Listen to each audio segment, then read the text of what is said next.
Mike, what you up to today? Today we're down in the garden. We're going to come down here and take a look at the cucumbers. In particular, I would like to take a look at the Stonewall cucumber. I had already taken a peek down there this morning and I do see some Stonewall cucumbers that could be picked. And also I'd like to show you the Calypso pickling cucumbers. They're not ready, but we'll go ahead and take a look at those and see how they're progressing, how they're coming along. Okay, let's take a look at these Stonewall cucumbers. I have, it's not quite as big as I like, but I'm gonna go ahead and pick this one. And also, here's a big one right here. That looks really nice.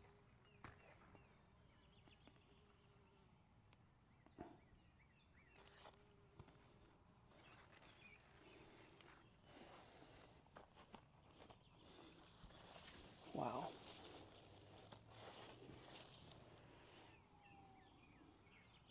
Look at that. That thing is huge. That's probably almost 12 inches long.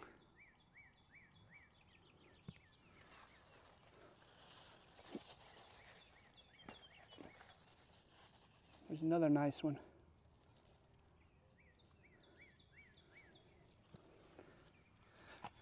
We have a couple more in here, but I'm going to give them another day or two. So this morning, we're going to harvest, looks like 4 Stonewall cucumbers. Now let's take a look at those Calypsos. All right, here we are down here looking at the Calypso cucumbers. And as you can see, they're very small. They're right behind the flower, the bloom there. So they're all pretty much right here at this size. So it's going to be probably another week before we can pick those. But that's how the Calypsos are looking. But one good thing is we do have the Stonewalls that we're picking now. But that's the progress on the cucumbers as of right now. Here's a little bonus. As I was picking some of those cucumbers, I looked up and I was looking at my cherry tomatoes and I have some sun sugars coming in also. So that was a little bit of a surprise for me. I think I'm gonna leave them on for probably one more day and I'll pick those. So cherry tomatoes are coming in, so that's a surprise. So I'm really happy about that. After I looked at the cherry tomatoes, I've noticed that these cherry tomatoes are starting to get yellow on the leaves, which is telling you typically it's probably a magnesium problem. So I see 2 or 3, probably 3 of my cherry tomatoes, the bottom leaves are getting yellow. And what I do is I go to Walmart and I just go purchase some Epsom salt, and it has magnesium in it. And what I do is I'll add this to the soil, to the base of the plant, and that'll green up these plants again. So if you're having any trouble with any of your plants and they're starting to turn yellow, it could possibly be, and it's not guaranteed, but more than likely it's a magnesium problem. So you can get this Epsom salts anywhere really, but that's where I picked this up, was Walmart. And I'll show you how I do that. I just take my hand, you don't need any tools, and I'll break up the soil at the base of the plants.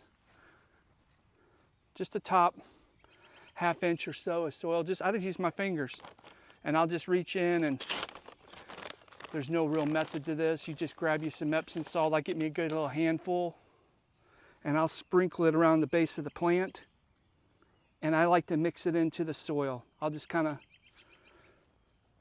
mix it in with my fingers. That way it doesn't wash off. And I'll do that for every plant going down the row here. I know some of them are still green, but I'm gonna go ahead and put magnesium on them because they're probably going to go yellow too. So I'm going to go ahead and put Epsom on the rest of this row, and then we'll water it in. But that's how I do it. I just use some of this magnesium that I got. It's actually Epsom salt. It's magnesium. I just add it to the soil. So when I finish this up, we'll water it in. All right, let's water these cherries a little bit from the top. You know, we put that magnesium on there. So I just want to water the soil a little bit, get it damp. So that magnesium goes in. This will take a couple days. And as you know, I have my cherries on drip tape, so they're watered from the bottom. But of course, we put that magnesium on the top, so I want to water from the top, get it in. And also, I have some garden to tend to today, because like I said in earlier videos, when we did the cherry tomato video, when we used the little plastic clips, I'm going to have to get those out again and readjust some clips. So it's a constant work, because as the plants grow, you have to readjust the clips. So I'll have to do that today. But that's how I take care of my yellow leaf problem in my garden. I just use the magnesium from the Epsom salt. So thanks for watching, and we'll see you next time.